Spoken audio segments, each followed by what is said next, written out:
আমি মিতালি আবারও নিয়ে এসেছি তোমাদের জন্য একটা নতুন blog. Welcome back to my channel Mitali's own world. তো অনেক দিন ধরে ভাবছি যে ব্লগটা আমি তৈরি করব, এডিটিং করব, বাট একদম সময় হচ্ছে না। এর কারণটা কি সেটা নিয়েই কিন্তু পুরো ব্লগটা। তো চলো আমার সাথে দেখতে থাকো পুরো ব্লগটা। সকালটা শুরু করেছিলাম কিন্তু হেলদি ব্রেকফাস্ট দিয়ে। শুধু আমার জন্যই নয়, আমার বাড়ির সবার জন্যই কিন্তু একটা হেলদি ব্রেকফাস্টে আমার সকালটা শুরু করেছিলাম। তারপর চলে গেছিলাম আমার হাজব্যান্ডের সাথে একটু বাগান, আর আমার নিজের বাগান থেকেই কেটে নিয়েছিলাম কিছু মিষ্টি কুমড়োর ডগা। অনেকদিন ধরেই ভাবছি যে মিষ্টি কুমড়োর কিছু ডগা কেটে নেব, কারণ গাছটা যদি কাটি তাহলে কিন্তু আরও অনেক ডগা বের হবে। তো সেদিন কিন্তু আমার হাজব্যান্ডের সাথে চলে গেছিলাম মিষ্টি কুমড়ো ডগা আনার জন্য। আর দেখতে পারছো বেশ কিন্তু মোটা মোটা হয়েছে ডগাগুলো। এরপরে কিন্তু বাড়ি এসে আমি কিন্তু রান্নার জোগাড় শুরু করে দিয়েছিলাম। আমি মুগ ডালে কিন্তু মিষ্টি কুমড়োর ডগা দিয়েছিলাম আর করেছিলাম মাটার পনির। সেদিন কিন্তু আমি ভেজি রান্না করেছি, আরও যেন কিছু করেছিলাম। আর তারপরে কিন্তু তোমাদের সাথে একটা জিনিস শেয়ার করি। এই দেখো, এটা একটা নিউট্রিলাইট থেকে গিফট পেয়েছি। মানে আমি যে অ্যামওয়ে কোম্পানিতে আছি, তো ওখান থেকে কিন্তু কোম্পানি থেকে আমার কাজ থেকে কিন্তু ওরা এটা আমাকে অ্যাজ আ গিফট দিয়েছে। তো দেখো, এটা একটা ল্যাপটপের ব্যাগ আর খুবই ভালো কোয়ালিটি। তোমরা দেখেই বুঝতে পারছো যে ব্যাগটা কিন্তু খুব দারুণ। তো এটা কিন্তু আমি রেখে দিয়েছি আমার ছেলের জন্য। আর এটা কিন্তু তোমরা যদি বাইরে পারচেস করতে, সেটার কিন্তু দাম পড়তো প্রায় 3,000, 2,999। তো যেটা আমি পেয়ে গেছি একদম ফ্রিতে।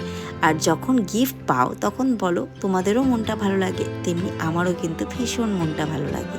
আর আমার ডান্স স্কুলের এক্সাম ছিল, সেজন্য কিন্তু দেখো তোমাদের সাথে শেয়ার করছি আমি আমার ডান্স স্কুলের এক্সাম চলাকালীন একটু ভিডিও। আমার ডান্স স্কুলের নাম স্পেসিফিক ডান্স একাডেমি, আর এটা আমার একটা খুব প্রিয় প্রফেশন।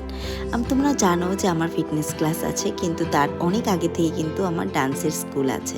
তো দেখতে পাচ্ছো সবাই কিন্তু মোটামুটি চলে এসেছে এক্সাম দেওয়ার জন্য। প্রায় 2টা নাগাদ কিন্তু এক্সাম স্টার্ট হয়েছিল, আর শেষ হতে হতে প্রায় 7:30, 8টার মতো বেজে গেছিলো। তো যাই হোক, আমাদের পুরো এক্সামটা কিন্তু খুব দারুণ হয়েছিল। এটা কিন্তু বছরে একবারই হয় সরকারি এক্সাম আমার ডান্স স্কুলে। তো দেখতে দেখতে কিন্তু আমাদের ডান্স এক্সামও শেষ হয়ে গেছিলো। সবাই খুব সুন্দর পারফরমেন্স করেছিল। ইভেন এক্সামিনারও কিন্তু ভীষণ খুশি ছিলেন ওদের নাচ দেখে। সারা বছরে কিন্তু একবারই এই ডান্সের এক্সামটা হয়।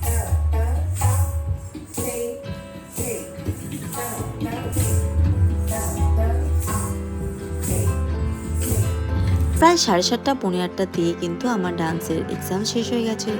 তারপরে নিচে গিয়ে ফ্রেশ হয়ে দেখি আমার হাজব্যান্ড ছেলের জন্য নিয়ে আসে অনেক চকলেট, বিস্কিটস, একদম ভোরে ব্লিঙ্কিটস থেকে। যদিও আমি এগুলো খেতে না করি, বাট দেখলাম যে না, এখানে কিছু কিছু খাবার খুব ভালো আছে। আসলে আমার ছেলে বিস্কিট, কেক খেতে ভীষণ ভালো লাগে ওর, তাই ওর বাবা কিন্তু দেখতে পারছো কত রকমের চকলেট, বিস্কিটস আরও অনেক কিছু নিয়ে এসেছে। তো এটা পেয়ে তো আমার ছেলে খুশি। আর মাঝে মাঝে না খেতে ইচ্ছেও করে, কিন্তু এগুলোতে জানি আমি অনেকটা ক্যালোরি থাকে। তো যাই হোক, তারপর আমি কিন্তু রান্নাঘরে চলে গেলাম, কারণ রান্নাঘরে আমার কিছু কিছু আগের দিনের কাজ আমি আগেরই করে রাখি। কারণ দেখতে পাচ্ছ এখানে কিন্তু স্প্রাউট করার জন্য আমি সবুজ মুগ আর ওদিকে ছোলা ভিজিয়ে রেখেছি, আর আমন্ডসটা কিন্তু কিছুক্ষণ আগে ভিজিয়েছিলাম। আর এর মধ্যে কিন্তু আরেকটা পার্সেল আমার এসেছিল, যেটা আমি হাজব্যান্ডকে বলেছিলাম, বাস ও কখন যে আবার অর্ডার করেও ফেলেছে সেটা জানতাম না।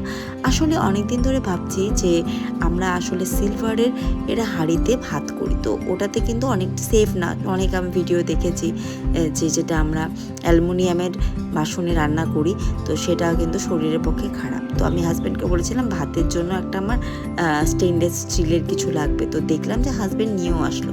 আর এটাতে না মার গালা অনেক ইজি আর খুব ভালো ছিল, বেশ ভারী। আর এটাতে ভাতও দেখো কত সুন্দর হয়েছে।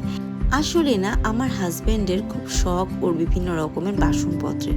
যেখানে যায় না কেন, ও যদি কোনো নিত্য নতুন বাসন দেখে ও কিন্তু চট করে কিনে ফেলে। ইভেন এত ননস্টিকের জিনিসও কেনে অনলাইনে, যে কি বলবো। আমার কিন্তু তেমন একটা শখ নেই এসবের, কিন্তু আমার হাজব্যান্ডের ভীষণ শখ। আমার যে কত কত সেট পড়ে আছে ননস্টিকের আমি নিজেও জানি না, খাটে খাটে ভরা শুধু আমার ননস্টিকের জিনিস। তো যাই হোক, রাতে সব কিছু পরিষ্কার করে আমি স্কিন কেয়ার করে নিয়েছিলাম। দেখতে পাচ্ছ আমার মুখটা কিন্তু চকচক করছে। নেক্সট ভিডিওতে আমি কিন্তু তোমাদের সাথে শেয়ার করবো আমার স্কিন কেয়ারের ভিডিও। এখন চলে যাচ্ছি পরের দিন কিন্তু আমি একটু মার্কেটে গেছিলাম কিছু তরকারি জিনিস কেনার জন্য। কিন্তু সেখানে গিয়ে দেখলাম যে শ্রাবণ চলে এসেছে, তাই চুড়ির বাহার। তো ওখান থেকে শ্রাবণ মাসে চুড়ি পরবো বলে এখান থেকে 2 ডজন আমি চুড়ি নিয়ে নিয়েছিলাম। দেখো এত সুন্দর সুন্দর চুড়ি, খুব ভালো লাগে। এটা কিন্তু বিধান মার্কেটে আমি গেছিলাম, আর এখান থেকে একটা কাজ করা চুড়ি নিয়েছি। আর এখান থেকে নিয়ে আমি কিন্তু আবার বাড়িতে ফিরে এসেছিলাম। আর আমার ছিল নিমন্ত্রণ একটা কালী পুজোর বাড়িতে, কারণ সেদিন ছিল কালী পুজো। তো আমি পুজোর প্রসাদ খেতে খুব ভালোবাসি, তাই আমি ক্লাস শেষ করে কিন্তু ওইখানে প্রসাদ খেতে চলে গেছিলাম। আর মায়ের মূর্তিটাও এত সুন্দর হয়েছিল যে আমি কিন্তু খুব সুন্দর একটা ভিডিও করলাম তোমাদের জন্য। আর প্রসাদও কিন্তু দারুণ টেস্টি হয়েছিল। এরপরে চলো যাচ্ছি তোমাদের এখানে এক বার্থডে পার্টিতে। এটা আমার স্টুডেন্ট, ওর বার্থডে ছিল সেদিন। কি মিষ্টি লাগছে শ্রেণিকাকে। তো এই বার্থডে পার্টিটাও কিন্তু আমি আর আমার ছেলে অ্যাটেন্ড করেছিলাম। তো সব মিলিয়ে আজকের ভিডিওটা কিন্তু এতখানি থাকবে। আশা করি তোমাদের ভালোই লাগবে, আর খুব তাড়াতাড়ি নিয়ে আসবো তোমাদের জন্য নেক্সট ভিডিও। Okay, by.